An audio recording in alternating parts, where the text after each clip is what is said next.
Tarvuzni bitta so'ysam ichi muz ekan desam ishonmanglar. 2 kun oldin tarvuz oldimda yarmini yeb, yarmini morozinnikka solib qo'ydim, sovib tursin deb qarasam muzlab qolibdi-yu, tosh bilan ursa yoriladigan darajaga kelib. Shunaqa bo'ldi deb Telegram kanalimga video tashlasam, bitta qiz kokteyl tayyorlab oling debdi. Mana bu yerda bo'lsa video yemma qaranglarda fokus ushamay qolgan. Mayli nima bo'pti dedimda, "Davay kokteyl tayyorlab ko'ramiz" deb hammasini qo'limdan kelgancha qirib, muzidan tushirib, amallab chopperga soldim. Keyin yaxshilab maydalagandan keyin sitadan o'tadimi yo'qmi dedimda, avval birinchi jomchaga qilib ko'rishim kerak deb idishga o'tkazib ko'rsam sitadan o'tar ekan. Keyin sirazi bitta ishtikda qilmay dedimda, kapotnitsaga quyatsam bo'lmadi. Keyin mana bunaqa variankami, nima bu, nomi nima, bu qizil narsani biladiganlar kommentariyada yozib ketinglar.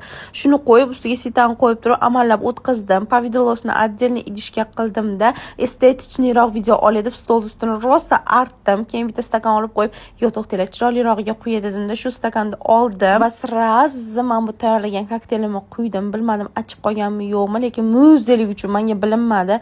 Ko'pgina qo'yyapman o'zi ham estetichni video olaman deb. Bismillah deb bitta ichib ko'rsam, вроде нормальный edi, lekin xolodilnikka solib qo'ysam, bitta o'zim yashaganligim uchun 2 kun turdi, aynib qoldi, baribir tashlab yubordim.